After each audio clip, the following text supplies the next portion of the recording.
Thank you, Chair. You know that you can say all those type of things you are saying. I will never be under pressure. I'm not the type to be under pressure.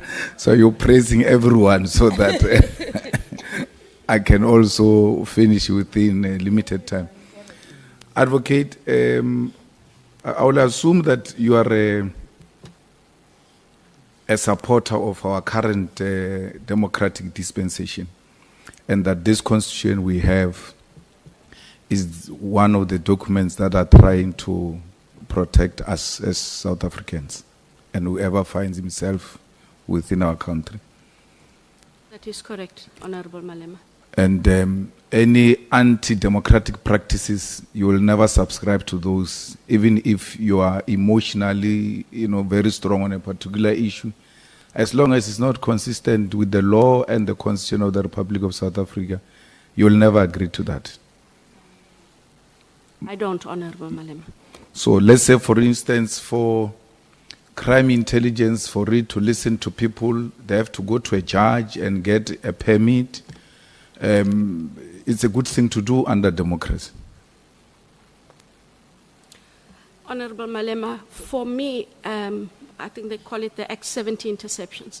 For me, that should be a last resort. But it should be a well-motivated, absolute reason. For me, the only reason, really, would be a threat to national security. I'm not sure that we would have needed to use it otherwise. That would be the one where I say maybe it should be used. But then it also shouldn't be based on hearsay, because that is unfortunately how some of the Act 70s work. It's a lot of in-the-air stories. Yeah, but I'm just saying, under whatever circumstances, as an institution that operates under the Constitution of the Republic of South Africa, when that need arises, you ought to go to a judge so that we don't wake up willy-nilly through pillow talk. Someone spoke about pillow talk, and then you wake up during the conversation of the pillow talk, baby, let's listen to him, without a permission of a judge. That will be anti-democratic practices. Absolutely, Honorable Malema. Even when there is a huge protest and you're feeling like we're losing control under the democratic dispensation, it will be an anti-democratic practice to switch off the social network or the internet. Do you agree? Sounds correct, yes. Because our constitution has got mechanisms within which we can work to control whatever situation we find ourselves without being emotional and wanting to act outside the Constitution of the Republic of South Africa. Not just the Constitution, Honorable Malema, but also the law. The Yes. law makes very specific provisions about when interception, monitoring, and listening can be done. So it's doubly protected, according to me.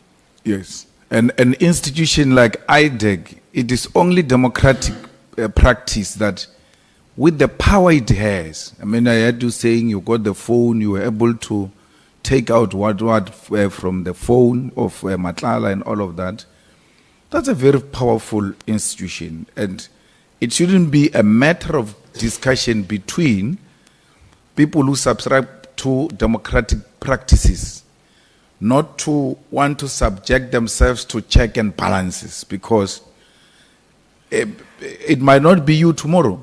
It can be someone there who will abuse that power and violate the rights of people if there are no checks and balances in the form of a judge who will be able to say, look, 1, 2, 3 is unacceptable, it can't be done this way. We're thinking you are going outside the law or you are even violating the Constitution. That is correct. And it shouldn't be something difficult to agree about that. Actually, Minister Cele was correct that we were potential victims of abuse of power when this institution of Judge Raulinga Mushabi was not in place.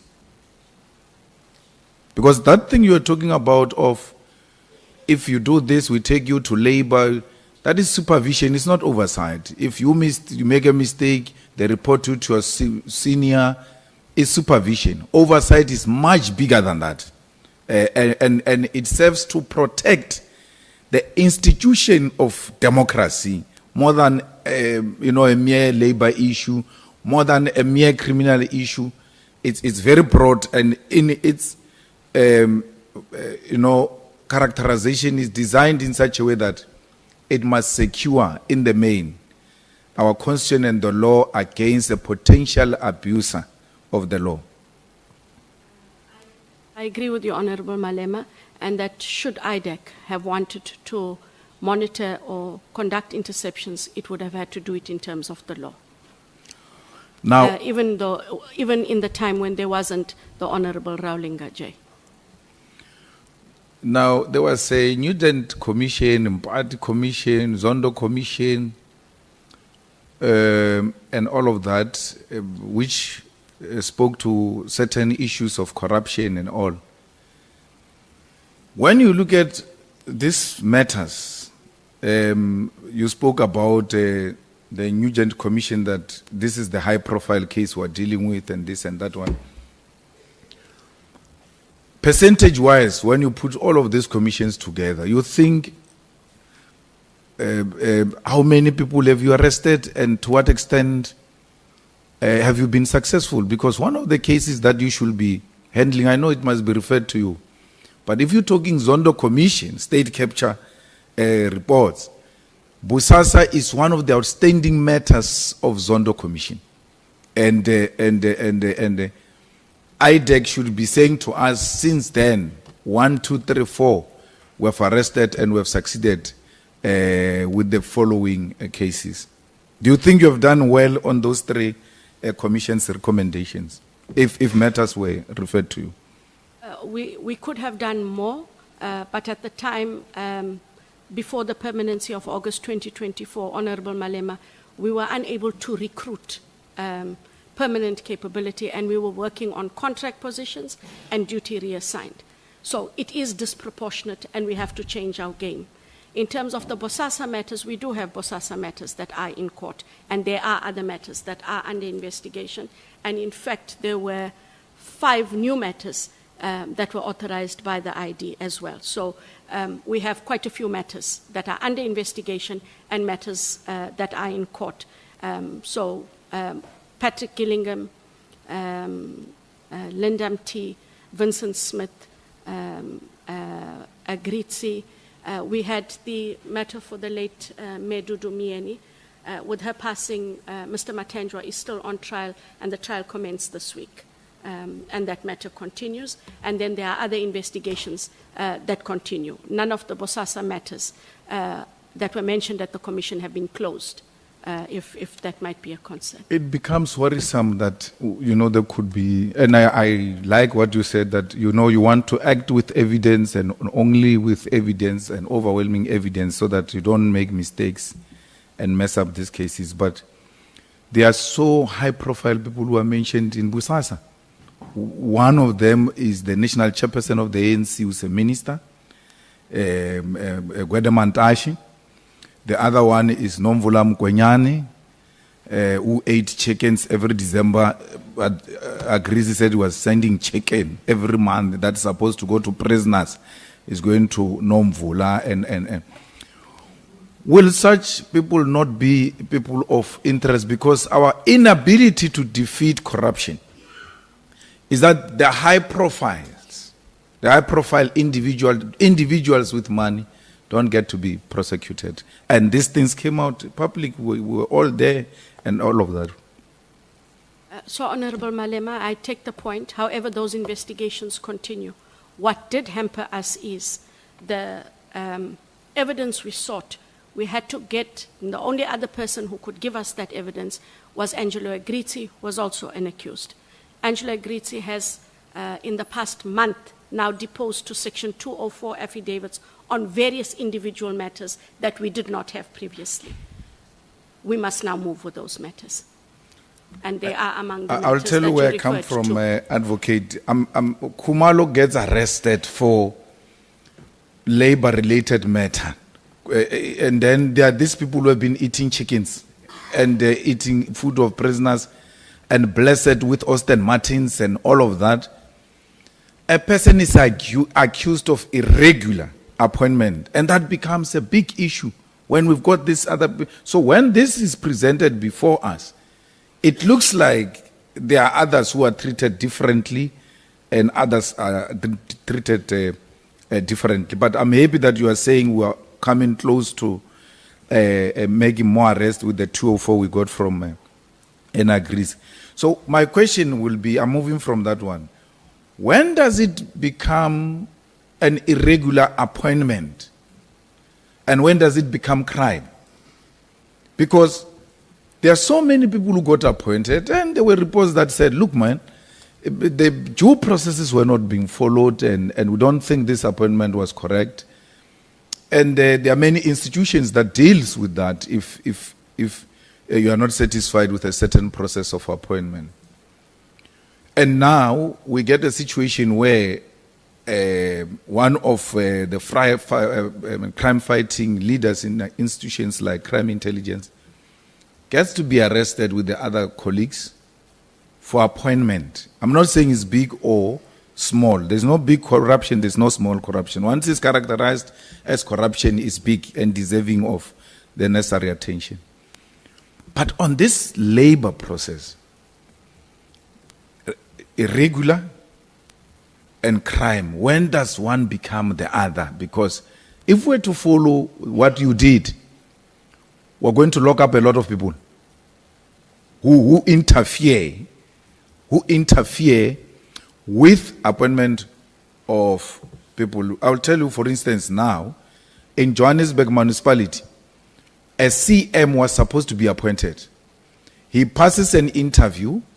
No, he first gets it shortlisted. He passes an interview.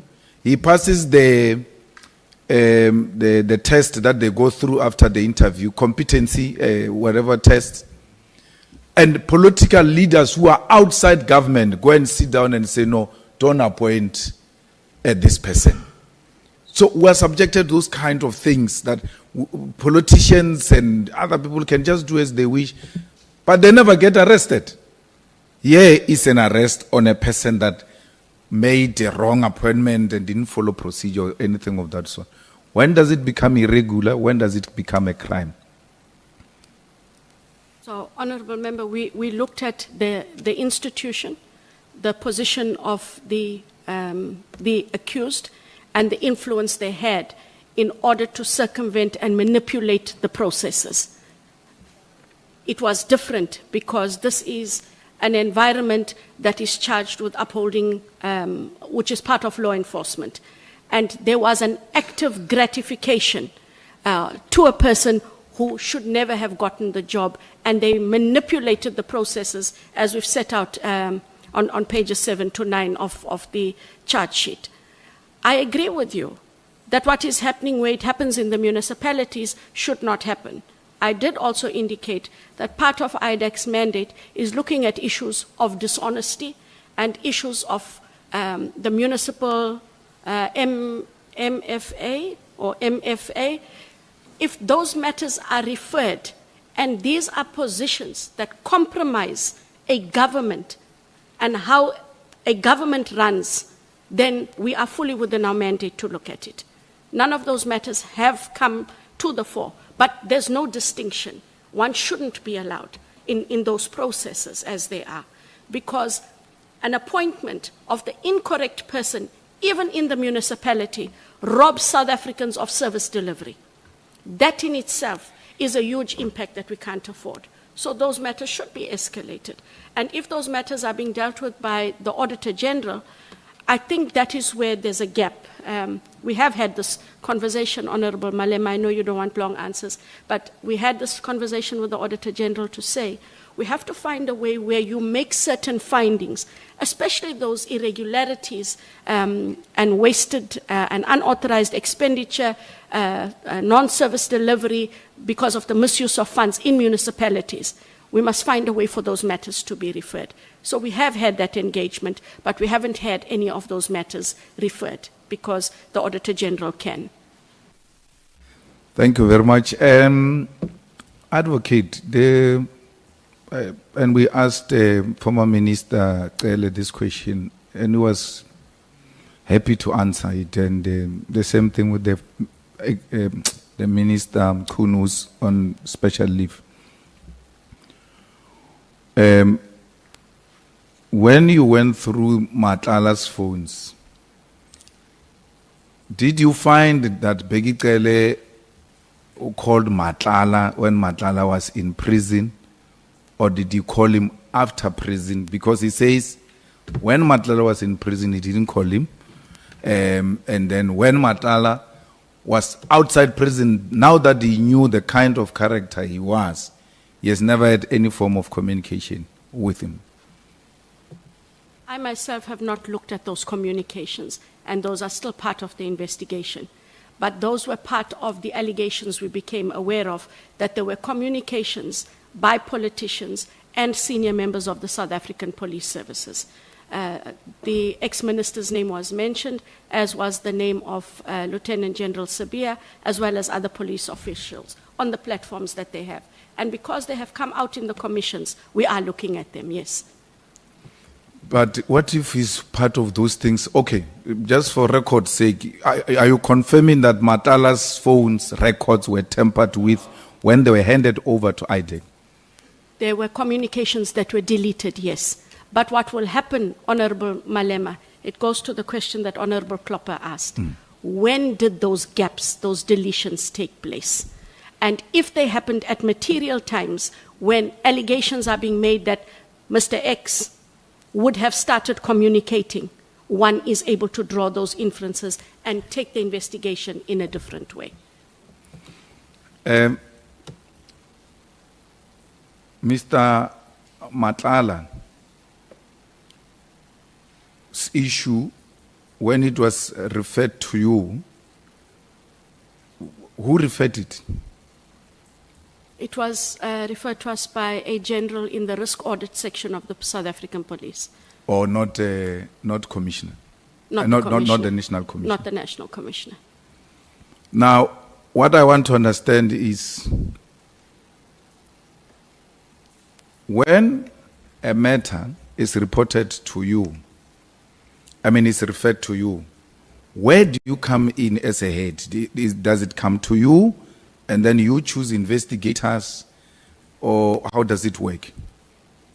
So when the matters, when matters are referred, they get sent to the head of investigations, Ndata Matthew Sissoko, and he, together with the two chiefs, Chief Lusanda Boy and Chief Dylan Perumal, would assess the matter. They put an application together. If they are of a view it falls within the mandate, I get to then consider an application. If they're not sure, what they will do is indicate that there is a Section 27 referral. However, there's a bit of uncertainty on an aspect or two, and for those reasons, they're not sure if it falls within the mandate. We might have a discussion, but it has been very, I can't even remember off the top of my head how many of those would have happened. So when General Mkhwanazi says there is a person in your office who's feeding him with information, will that person not be acting in a rogue manner? Because in terms of line of reporting and duty, there's no any other channel that says there could be a person in your office who reports to provincial commissioner. You are correct. Say, You are correct.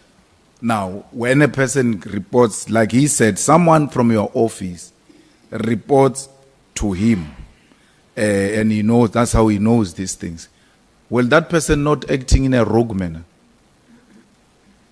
Correct, they are. Meaning there is a rogue in your office? If that is how you frame it, yes. Because General Mkhwanazi said there were rogues in your office, and here is a rogue that takes you information in your office and gives to General Mkhwanazi. With that being said by General Mkhwanazi about that kind of a rogue element in your office, I can't what dis- steps have you taken to, including amongst other things, solicit more detailed information and evidence as colleagues from General Mkhwanazi? Because It doesn't matter what happened. It doesn't matter what he said to you. You guys still owe this country a duty to protect it and serve it. So when you hear such things, why are you not reaching out to say, can you please give me these elements that you are saying exist in my office? Because here I'm fighting corruption and I'm not going to have people who are behaving in a corrupt manner in this office. I agree with you, Honorable Malema. However, there were these processes that were taking place. And so I was waiting for that. I've got to deal with the ad hoc committee, deal with the Madlanga Commission. And like I said to you, there's no reason not to talk to Lieutenant General Mkhwanazi. I didn't want it to seem as though we were trying to cover ourselves. There's nothing to cover in IDEC. And I'm sure if he has that information, and I do contact him now that I'm done with the ad hoc committee, that he would share that information. And if he does, we will then be able to act. Advocate, the issue of your husband should never put you in a difficult situation where you start doubting your capabilities and your capacity. Sitting here, for me, this is quality leadership coming from a black woman. You answer questions properly, you give us information, well articulate. There will be more challenges. They come inherently with being a female leader. We all have, issues that we might not have handled properly.